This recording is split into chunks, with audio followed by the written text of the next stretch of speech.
look, our folks are joining, so I'm going to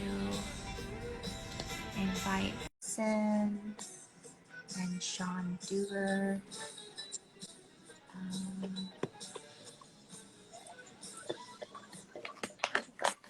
While I adjust it here. Hi! Yay! Hello? We did it! Yay! We did it. Thank you so much for joining. Yeah. So we'll is start great. off with some introductions, and then I'll give a little bit of the premise to what today's IG Live format is like for folks. We've been doing this for about 1.5 years. So my name is Liz Huck. I am the Executive Director for Oakland Rising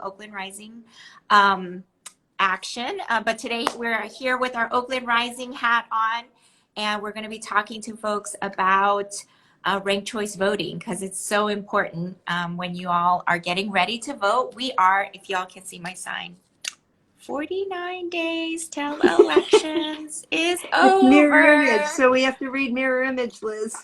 Oh, is that what it is? Okay, I realized I didn't change that on my thing. So it is 49 days if you can read it backwards.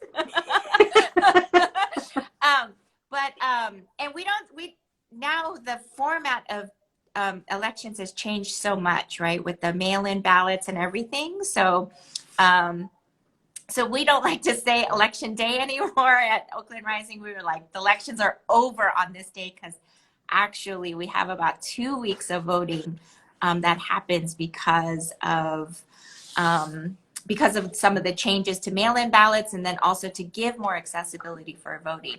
But anyways, this is Monday Meals, and this format comes from the idea that I'm sure some of you all know who've been watching us, is that I grew up at a time in the movement where I used to sit down with my mentors and my peers and my comrades, and we would just talk, right? We'd eat together, we'd have lunch, we'd have dinner, we'd have a few drinks. When we just talk about things that we were learning about, or things that we were watching ourselves, you know. And I would sometimes have my mentors would just like pass me an article or pass me a book, and then we'd have to come back and read and talk about it, you know. And this was one way to like really strengthen our knowledge and understanding about like how to organize and how movement building really works.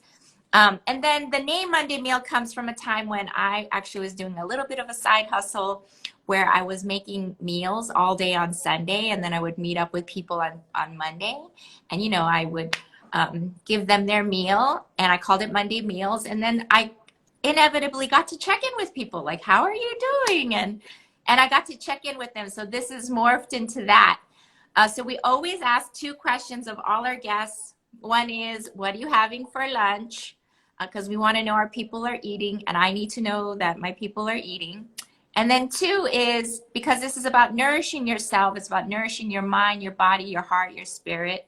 We don't like to say self-care, because that sounds like really individual and then just one-off, right? We want to know that people are living their lives to their fullest. So when you introduce yourself, if you can answer those 2 questions, we love it.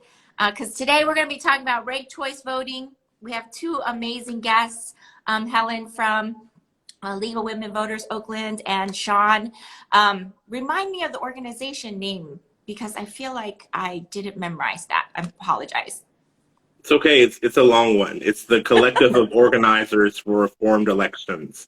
CORE. We call it I CORE. knew that part. Yes. Yes. Well, why don't you go ahead and start us off, Sean?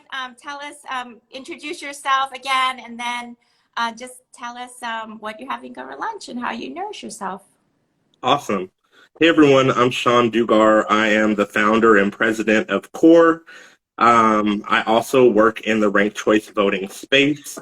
My experience here in Oakland, being a ranked choice voter, an early supporter of ranked choice voting, and having run candidate campaigns under ranked choice voting, has allowed me to travel the country and advocate in support of ranked choice voting and to help do community education.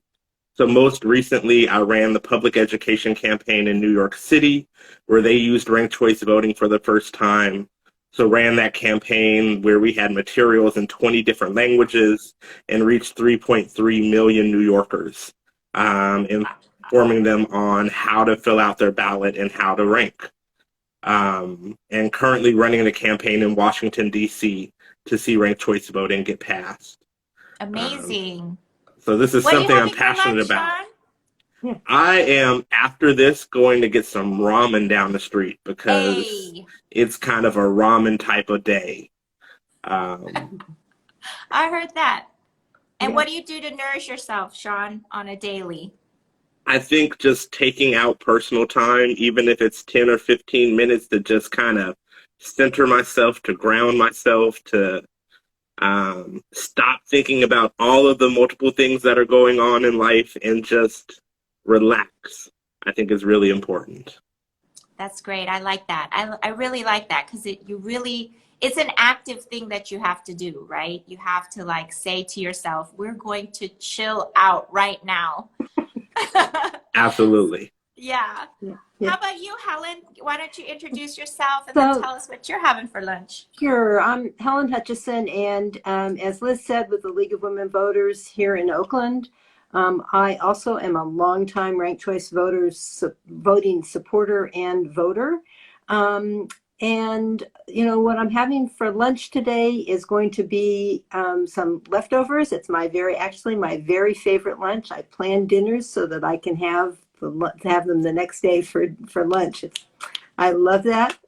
And what I do to feed myself, I live near Lake Merritt and I walk around Lake Merritt, and I got to do that this morning with the clean skies, and it was just beautiful out there. And I actually saw one of the egrets who had found a fish. So the fish are coming back to Lake Merritt. It made me feel very happy to see an egret eating one. So I love that. I love that. The sky is so clear and so blue today. We did get a little bit of rain over the weekend and last night. So really, really enjoying that myself. Really appreciate that. For folks who are joining us, if you want to drop in the chat, like, what are you having for lunch? Because we all want to know that you all are eating, because we know how people do it. They don't eat and they need to. So please be eating, drink water, lots of water all day long, y'all. So let's get into it. Let's talk about ranked choice voting. I know that a lot of people call me. They're like, yo, first they go, yo, where's Oakland Rising Action's voter guide? I need to know who to vote for. The second is, how do I do this ranked choice voting and why is it important? It's really confusing to folks. And so ranked choice voting, I know, has been in Oakland since 2010. And I remember the confusion when it first came. Now we're going into our 12th year. This is how many elections in now. I think folks know it, but it still confuses folks every time. So would love to hear about it. Like, why is it important to do ranked choice voting? Why did we bring it to Oakland? Either one of you want to answer that? Sure. Let me just say that there was a coalition in Oakland in the early 2000s who were really concerned because Oakland elections were getting decided in the primary. We had a primary election and then essentially the top two runoff in November. But candidates were running really, really hard to get elected in the primary election. So they would run, if they got more than 50% of the vote in the primary, they were elected. And our concern really was that the primary electorate is not as representative of Oakland as in the November election. We really were concerned that candidates were running to a richer and whiter electorate, trying to get elected in June, and that was not healthy for Oakland. So we looked at some alternatives, and ranked choice voting because it moves the whole election to November, means that we have a better electorate electing people. We really wanted that more representative election. Even when people didn't win in the primary election, it meant that in the general election, that was a less representative group because you only had two candidates to choose from. And they frequently were not the candidates from that would be alternatives to kind of the status quo. Like the grassroots candidates. Yes, they were getting eliminated in a primary election. And then the final piece that we were really concerned about was negative campaigning was really growing in Oakland. There was a lot of slamming of other candidates. And so and we wanted to figure out, was there an alternative?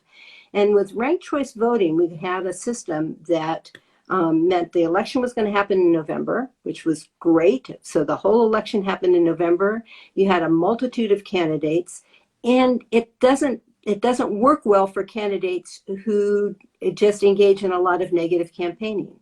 If I go out and say, don't vote for Sean because he doesn't do a good job, then I'm not likely to get second choice votes from Sean's voters. And in order to win under ranked choice voting, candidates need to campaign and say, vote for me first, but if you are going to vote for me first, can you vote for me second or third? So you have to ask for multiple choices. And so it gets to be, it doesn't do away. I can't say that ranked choice voting does away with negative campaigning because we still see it out there. It doesn't. But it does make it harder for candidates to engage in a lot of negative campaigning. So those are the reasons we did it. Yeah. You do tend to see more candidates who actually are more aligned with each other tend to come together as well, right? And so exactly. I feel like that also helps, grassroots voters or grassroots candidates who may not have as large of a budget to run can also align themselves with a candidate who is similar to them and sort of dovetail or come in behind them, right? And it helps their campaign a lot. Yep. It's you see the vote for any of the three of us in any order, or vote for us together in any order. So that which is kind of a great way of building coalitions and building names. So we are going to see a change in this November's ballot. In the past, we've gotten to have 3 choices. This time, we're going to get to have up to 5. So you can do up to 5 choices. When did that change? Just this election. It's new for this election, and the Registrar of Voters is not doing a great job of getting that news out to us. I did not know that. And this is my work. I'm like really shocked right now. I found it buried on their website. Oh, goodness gracious. But I will say, I'll add in 5 tends to be the number that we're seeing across the country. Surveys have been done and studies of voters, and they tend to have strong feelings on about up to 7 candidates. And so, if you do more than 7, you tend to have drop-offs because people won't rank number 8 or number 9. But voters tend to have very strong feelings about the top 7 candidates in a race. And so really this is an opportunity. We're not at 7, so we don't have to worry necessarily about the drop off. Yes, but still it's a great opportunity for voters to have more of a say in the electoral process. But if you only have opinions about 1 or 2, you only have to vote for 1 or 2. So it's up to 5. It's up to 5. Right. That's the way I say it. I think we need to let folks really know that part, right? Because there's a tendency for folks to just see that there are 5 slots, so I need to put in somebody for every single slot. I'm wondering if you could say a little bit, Sean, about like what would the difference be or the impact be from going from having 3 candidates on a ranked choice to 5? I mean, you mentioning that it allows people to have more choice, but what are some of the other impacts that can come from that? I think it's great for voters. I mean, the ability to have additional backups, because really your rankings are your backups, because your vote stays with your first choice candidate until they've already lost the race and been eliminated. So it really is an opportunity for voters to have more backups in case, like me, you are unlucky in the candidates that you support. It really does allow you to have a greater say in the process, and allows candidates to work more broadly, collectively, and appeal to voters as a block rather than just as an individual standalone candidate. Got it. So I'm curious then what you're thinking about in terms of like well, let's start with how does it work, right? And one of the reasons why we do this, and I think in addition to what Helen was saying, is so that we don't have runoff elections as well as a result too, right? So everything gets decided in this one election. We don't have to worry about the primary. So this is why you didn't see about any of those folks in the primary for the Oakland elections. And now we're here in November, and then we don't have to worry about any runoff elections after this. So that's great. That saves us money as a taxpayer base. It also helps to eliminate all of the campaigning that people do and spend a lot of time doing after elections. And then again, if you do a runoff, you tend to have a huge drop off in voter participation, right? And so this allows the most voters to participate across the board. So how does it work? Like, what are the things you'd like folks to know about how ranked choice voting works? I like to talk about voting with your heart first. So vote for the candidate you absolutely love the most as your first choice, and don't worry about electability. You have somebody you really are in love with, or you like. I mean, even the one you like the most. So vote with your heart first, and then you can start voting with your brain and think more about, okay, who might, if that person doesn't win, who else would I like to see elected? And it gets down to the point of, I talk about holding your nose. Who could you absolutely stand to have? And that might be your fifth choice or something. So you go from your heart to holding your nose. And you're like, who can I live with? I can Right. handle Who can this. you live with? Who absolutely could I live with having in that office? And if you don't have 5 people in that, then vote for as many as you could absolutely live with, up to 5. And So what one thing, I'm hearing you saying though, Helen, is that, like, for folks to know too, is that you do not have to fill out every slot. If you just want to vote for one person, vote for that one person. If you have 3, vote for those 3. You don't have to fill in every slot on the ranked choice. That is absolutely true. So, yeah. the other tip that I'll add is you never want to vote. Some people often think you have to fill out all of your rankings. And that sometimes includes people voting or ranking the candidate that they don't like, because they think if I rank that person last, that means that they're last on my ballot. But in reality, you're still voting for them. So never rank or vote for someone that you don't like. You don't want to give them that power of your vote. Right. Because so basically how it works, right? And, maybe you could talk about that, Sean, is like the actual mechanics of it, because I think that's where people really get confused.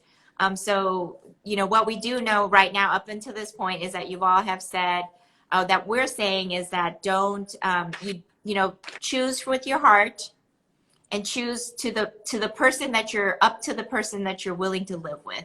So what Helen said, hold her nose to. Yeah. And then don't vote for the person that you don't want, because the ranked choice is not like, it's not a survey, y'all. It's not 1 to I love and 5 I hate, right? It's 1, 2, 3, whoever it is you want to vote to win. It is not a scale, right? Exactly. So how does it work? Why shouldn't people do that? What does it look like on the semantics part of it? How does it happen? Absolutely. So again, ranking essentially gives you backup choices. So if you're ranking 1 through 5, as Helen said, the first choice is the candidate you love. I usually say it's the person from your community that reflects you and your values. and then kind of you scale it down from there. But the mechanics of it are once you've cast your ballot, and let's say election day has passed, that they will start opening and counting ballots. They will tally all of the first choice votes. And so that is what looks just like any other election. It's just the first choice votes. If no candidate receives 50% plus one of the vote, then we move into the ranking process. And so the candidate with the least number of votes in that race is eliminated because mathematically there's no way for them to win. And their votes are redistributed to whoever those voters chose as their next choice. So, if I voted for Liz as my first choice, and, unfortunately Liz did not make it through, I still get to have a say. And so my vote now gets to transfer to Helen. And theoretically, if Helen doesn't make it, because again, I've said I'm very unlucky in the candidates that I choose, because I choose awesome candidates who are not always elected. Then because their values aligned, right? You want to vote with your values. Exactly. Yes. So then my vote would transfer to whoever I chose as my number 3. And so we continue this process of elimination of the lowest vote getter and those votes being redistributed until someone reaches the threshold of 50% plus one of the vote, which is another, I think, perk of ranked choice voting, especially as an elected official. Often going through the primary, you may have only advanced with maybe 10% of the vote or 15% of the vote, and 85% of voters voted for someone else. Right. That's not the case with ranked choice voting. You have to win with a majority of the votes. So 50% of the vote plus one. And oftentimes when the full tally is done, we see candidates actually winning with 60 or 70% of the vote, showing that they have a greater mandate and a greater base of support than they may just have with a single vote. Exactly. Mm-hmm. Yes. Right. Okay. And I think that we have seen that happen several times in Oakland, right? I can, Mm-hmm. and I do want to say that with the mail-in ballot situation, okay, wait, let me start with this. With ranked choice voting, we tend to see a little bit of longer wait time in terms of getting results, right? Because there is the tallying of that. But I know it was a few days before, and then now because of mail-in ballots, we have a little bit of a longer wait in terms of all of the tallying of votes. Liz, I will say ranked choice voting actually doesn't add any time to the counting process because it's really just hitting a button on a keyboard. It's an algorithm. So it's not like they're there manually counting and doing the rankings. What takes longer is, sadly, our registrar doesn't report the numbers through the ranking process until later. That is something we're working on. So that's what it is. It's not actually the tallying that takes time. It's actually our registrar of voters. Yes. They don't provide us with the information in between times. We get the information on election day night. But all they tell us is first ranks. They don't tell us anything else. And then they're silent until all of the ballots are counted. Got it. And so there is a movement to get the registrar to further report the numbers, and there's actually an effort going on right now led by Fair Vote California to get them to do that. But our registrar has been hesitant to produce those types of reports. Right. Well, that would be really helpful to all of us to know that, because because I remember in 2020 we were waiting on District 5 city council member seat for and Noel Gallo took the seat, but Richard, Raya, and Zoe Lopez, Moran Lopez, they ran a really great race as, grassroots candidates. And we were sort of like biting our nails, watching this percentage go higher and higher in terms of, in terms of the ranked choice. And it landed that, Gaia won by, I think, about 2%, but it was really, at the end of the day, in a city council race, is really only a few, like less than 500 votes, I think it was. So, and so that's good to know that it isn't really about the tally. It's really about how the registrar of voters in Alameda County is taking care of that. So if folks aren't satisfied with that, why don't you give a call to the Alameda County Registrar of Voters and let them know that you would like them to update more often the voter data that's coming out and how folks are voting.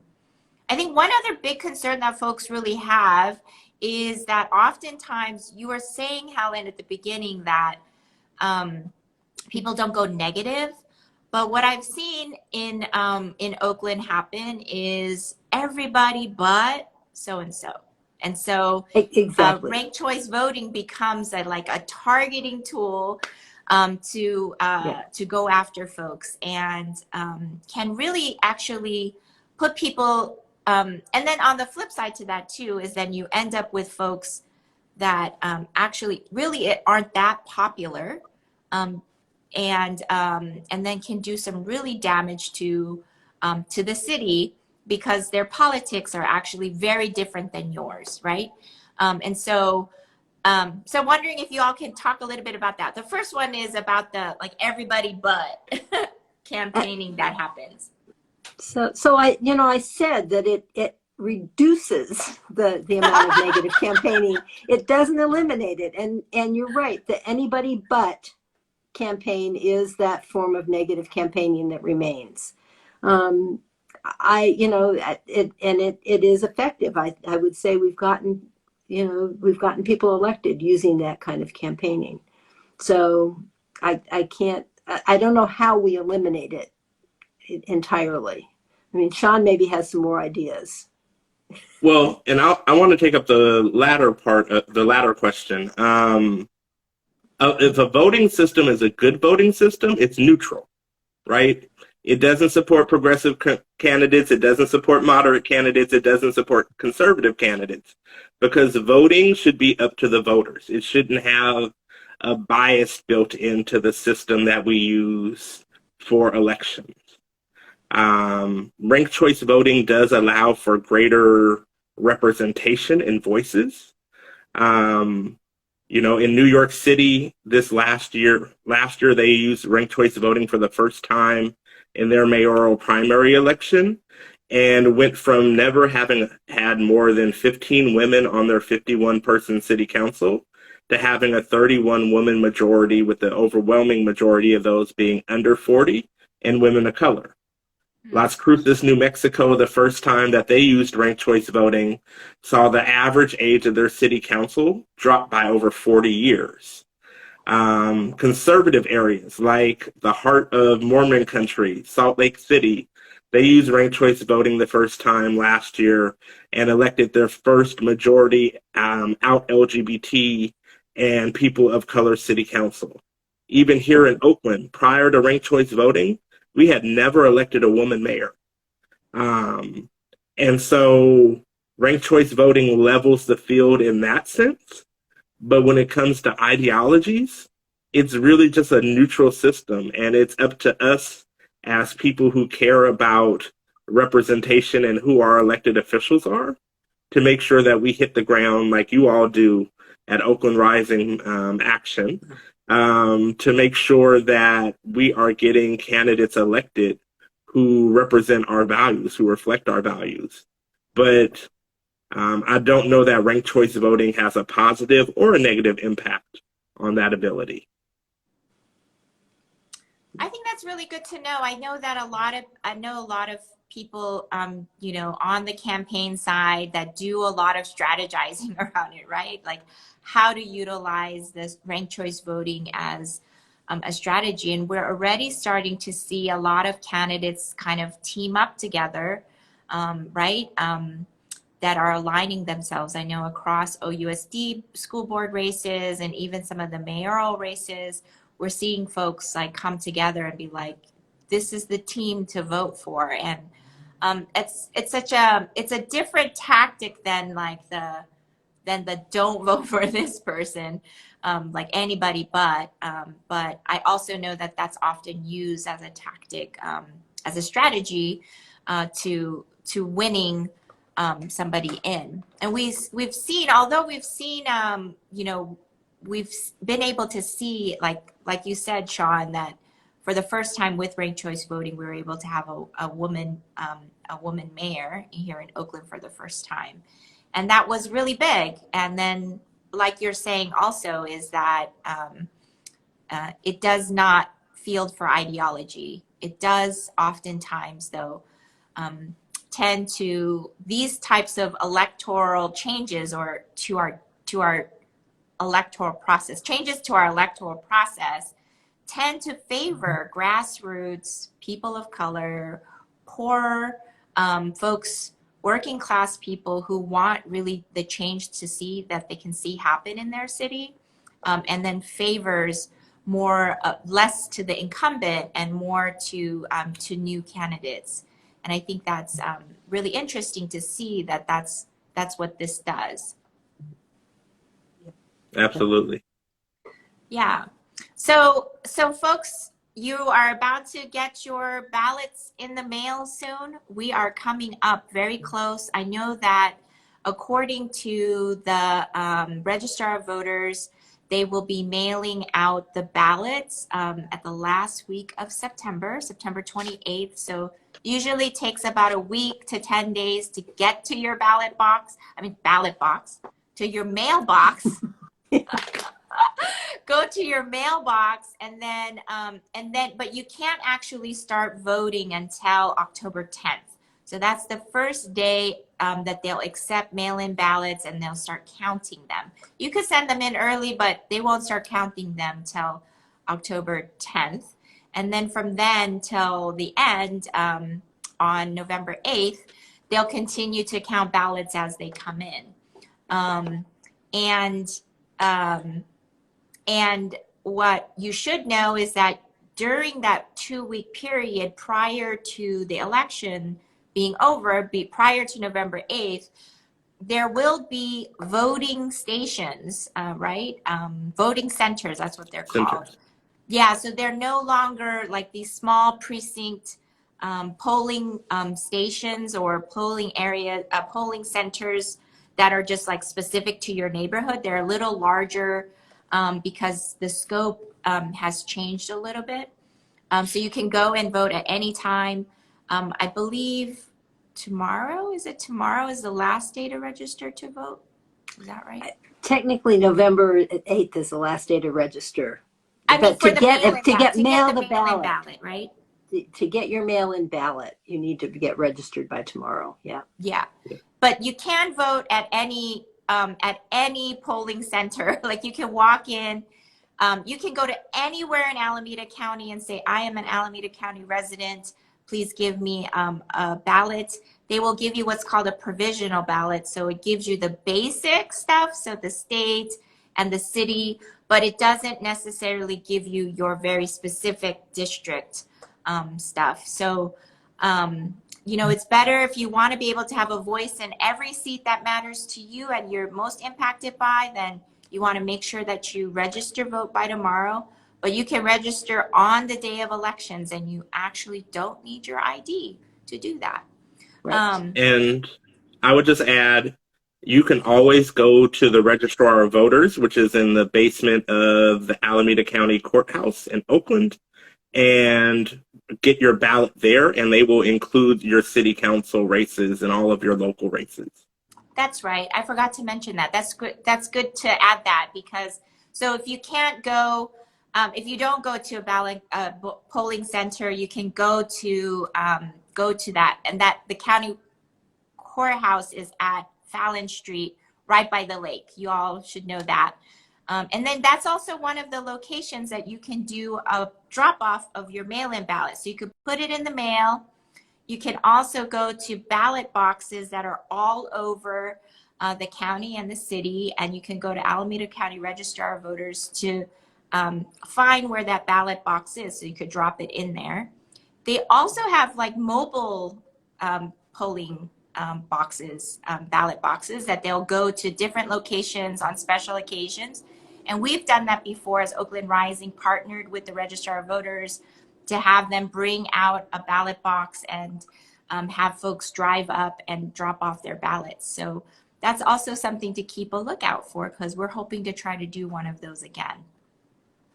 And last election, the Registrar of Voters had a drive-up place by the county courthouse where you could just drive up and hand them your ballot, which was a nice thing to do too. So if you're out and about around the lake, you can do that. Yeah. Yes, that's such a great, it's so easy, right? To just drive, it's Yes, like a exactly. drive-through. It's pretty fast, and you even still get your sticker. So Yes, yep. you can do Yes. that. I know a lot of people like to get that sticker. And there's smiling people who will take your ballot, and so that helps. You get another thank you for voting. We'll thank you, and then you get one there. So you should know too that the drop-off boxes too get cleared out every day. So they have someone come and clear it out. So it's not just sitting there over a long period of time. It does get cleared out every day, and they do count those ballots as quickly as possible. And oftentimes multiple times a day, Yes. depending on the location, especially downtown Yeah. Oakland. I know they clear out multiple times a day. And you can check online once you have put your ballot in a ballot box or in a mailbox.